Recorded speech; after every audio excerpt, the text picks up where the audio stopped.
everyone, welcome to Erin and Vivian's ICS Finder project. We work on GUI interface and choose reliable messaging as our selected topic. Today, we will walk you through introduction, demo of apps, discussion, and analysis to give you an idea of what our is doing. Think about what the functions you use the most when chatting with others while we chat. Maybe emoji or file transfer. Then think about which functions will you expect the most for WeChat. Have you ever been curious about the most frequently used words in your chatting? Have you ever wished that your chat windows can play the music for you or play a game with you? Under the goal of mimicking the most useful functions in current chat system and adding in interesting and engaging features, we write login with password, send emojis, file transfer, clear history, take screenshot, get common use words, and of picky enters and the server client message code. Additionally, we write music player and the Wordle games by importing Pygame package. Beyond the features that users can directly enjoy via the interface of chat system, we also design a well-rounded, reliable messaging program to ensure your friend can receive the message that is exactly what you want to express. To reach this goal, we first devise an autocorrect functions that can detect the misspelled words in the message you send out and correct them. Second, we use pinpoint trick to detect and correct errors caused by a bad communication channel. Now, let's zoom in a little bit to see what we have already done. If you log in with the wrong password, an info box will show you that you have entered the wrong password. Okay, now let's try out some of the entertainment function. If you click play music, you will hear hit play music to enjoy a beautiful melody, or you can also hit Wordle to play a game of Wordle. The ultimate goal is to guess a 5-alphabet word. You can also see the instructions on the screen. So what do we do in the way of developing these codes? We will present the logic of implementing each function one by one. First, login with password. On the client side, we use entry box to receive client's password input, which is displayed encrypted. Once the login is not successful, we use show info box to display the error message and allow users to re-enter the username and the password. On the client side, we use dictionary to check whether the input password match with the existing users. To enable the servers to remember the password of each previous users, we record the password history in a local file and load it in the initiators. If new user log in, the input passwords will be their password stored in the password dictionary, and then the local file will be refreshed. Only if the client passes the password check, the claim will be added to the stock mapping. Otherwise, an error message will be sent. Next, send emojis. First of all, GUI needs to load pictures of emojis and store them into a list to give a code of every, which also give a code of every emojis based on the list index. Then, in the emoji functions, we use top level to create a pop-up for users to choose emojis. And in send emoji function, GUI will display the emojis in sender's text box and send the code of selected emojis to the state machine. Then the state machine will pick the info of the emojis and send it to servers, and the servers send the code to everyone else in the group.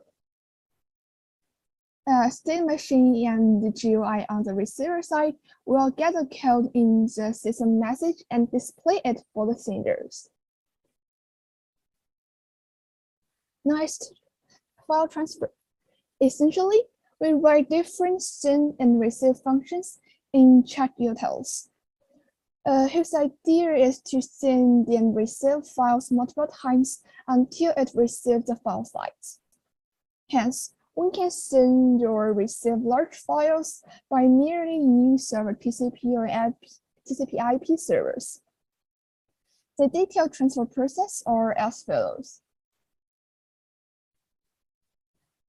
First, the senders will send a message indicating the file name and file size to the server. After receiving this message, the servers will change the receiving node to receiving files. And then the servers will receive the files in a local folder called server file. And then the server will send a message indicating the file name and file size to everyone else in the chat, in the group chat. And the receiver side will also change the receiving node. And then the servers will send the file and the receiver will receive the file in the dictionary of that, in the folders of that receivers that is created when we see the new user's login.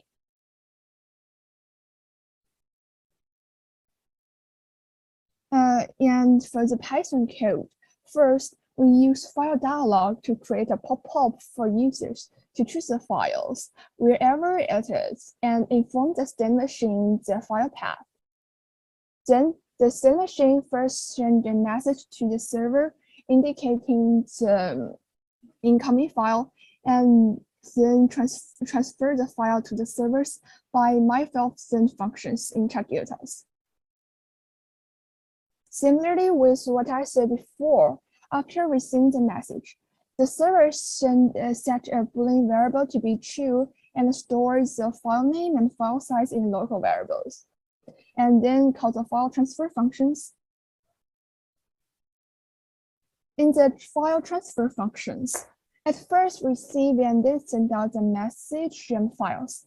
Notice that the server needs to reset the Boolean flag and the file name file size variable when the file is sent out successfully. Similarly, for receiver, send machine sets a flag after dealing the message, and then GUI call receive file functions, which is further defined in the chat client clause. Next, screenshot. Primarily, we import MNS message to take screenshots.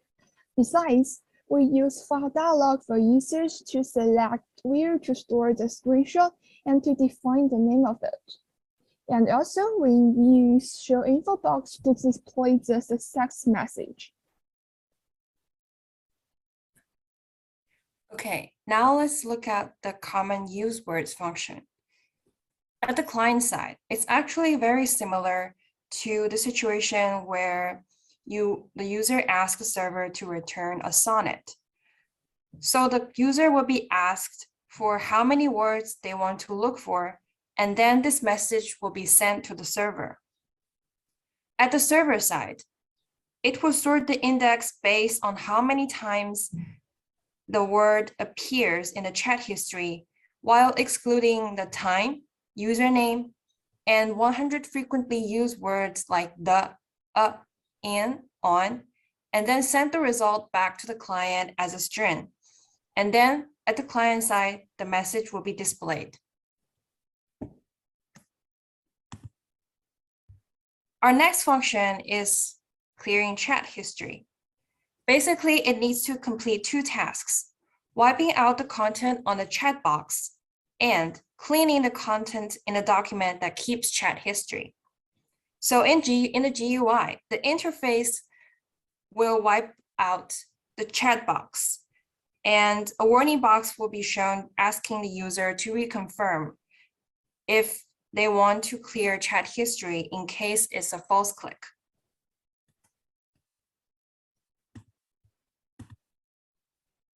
At the client side, it will send a message to the server and the server will clear the content of the document, keeping chat history.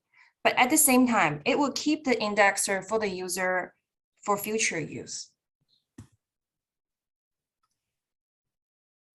We also designed some entertaining functions for our chat system.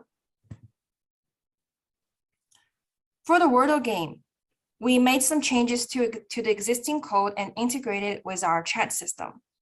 After importing the package, we realized that the game will be initialized as soon as we start the chat system. Therefore, we defined a class for the game so that only when we call the class will the game be initialized. Also, the original code will let the game proceed only if the user types in an existing English word. To lower the difficulty and to improve user experience, we modify the if condition and allow the user to input anything as long as it contains five alphabets.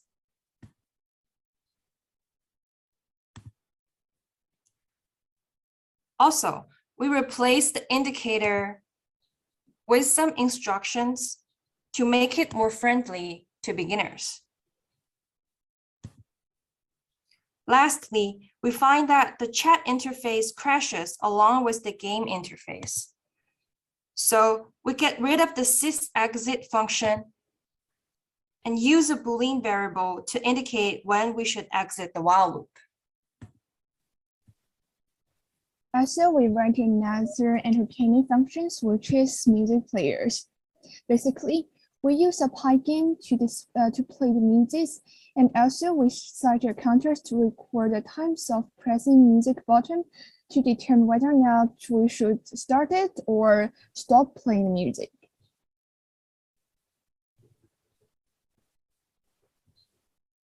Then let's discuss what we do for our selected topic, reliable messaging. First, we will look at the error correcting program.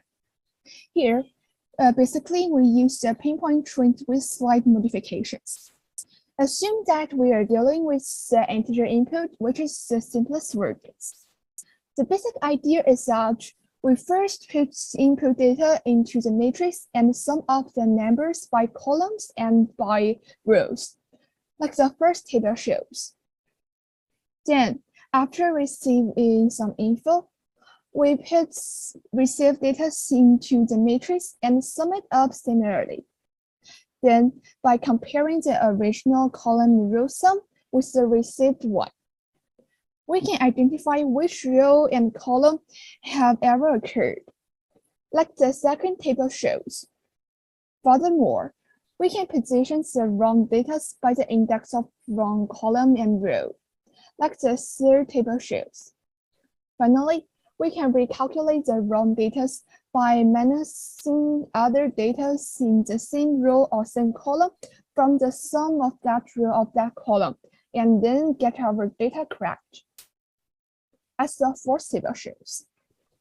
Notably, we can only correct errors if either the number of wrong row or the number of wrong column is 1. Otherwise, we fail to guide the precise positioning of the wrong data and may change originally correct data to be wrong. In our implementations, when dealing with the data, we define each character to be a data unit and use ASCII code to translate a string into integers. Then, we cut data into pieces with a size of 16 or lower, and put the data into n 4x4 matrix and y some number of rows times 4 matrix. Then, for each matrix, we calculate the row sum and the column sums and record them. When we receive a message strictly following the idea of pinpoint, we can get a correct message or not represent the fact that the program is unable to correct that message. Since the demo of GUI failed to show the outcome of this program, let's discuss it here. under the condition that we set the probability that some noise will occur to be 0.1 and set the rate of running a message to be the range from 0 to 0.07. And then we can see in this trial for 50 times, among the times when error occur, the program can successfully correct all of them. Moreover, we integrate our error correcting program with our chat system by importing this program in the server side. If errors can be corrected, the server will send out the corrected versions. If not, the server will send back a message to the GUI side to ask the users to re-enter the message again.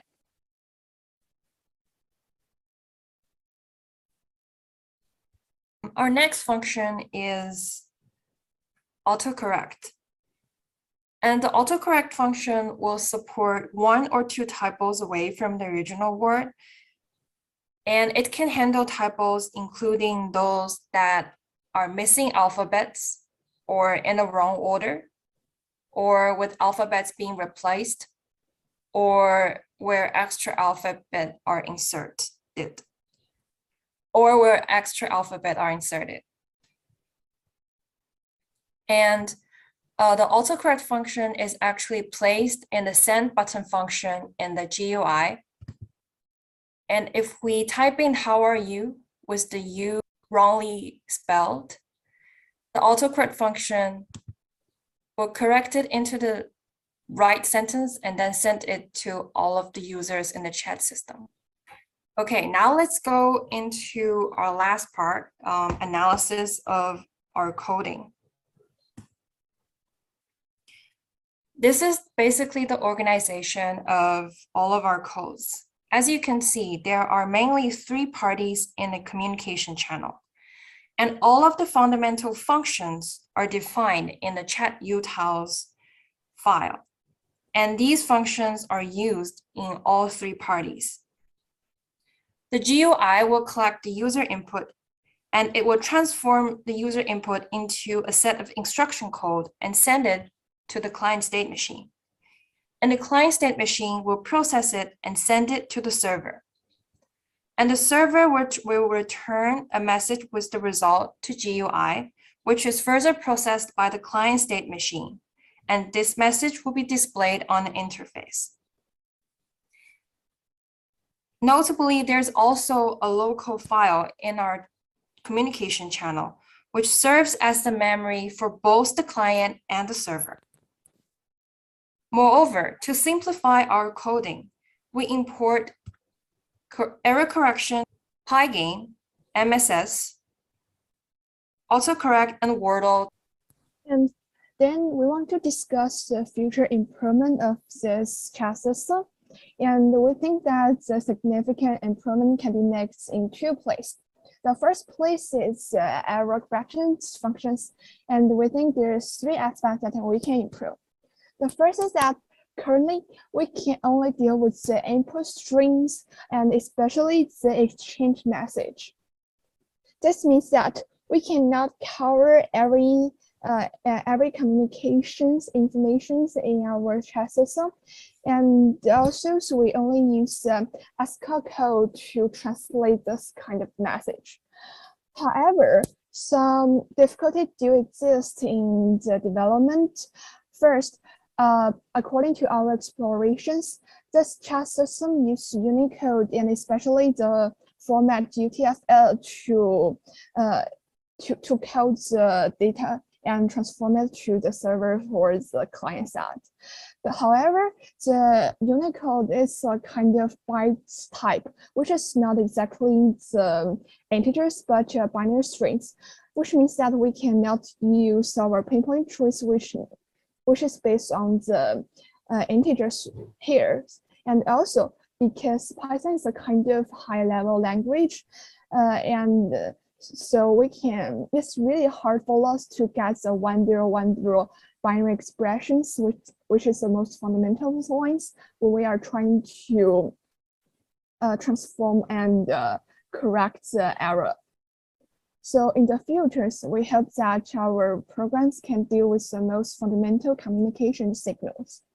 And second, the current programs remember the exact sum of each row and column. However, this will lead to high redundancies under the max usage. So in the futures, we hope that our program can only remember the last digit of the sum or the number of ones appears in the details. And third, currently the program is only implemented inside the servers. However, this means that the error occurred between the servers and the receivers cannot be cached and then correct. So in the futures, we want to implementing it in both servers and client side to ensure that the communication is fully reliable.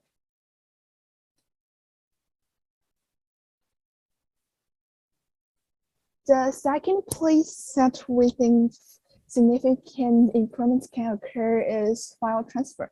And there's 2 points.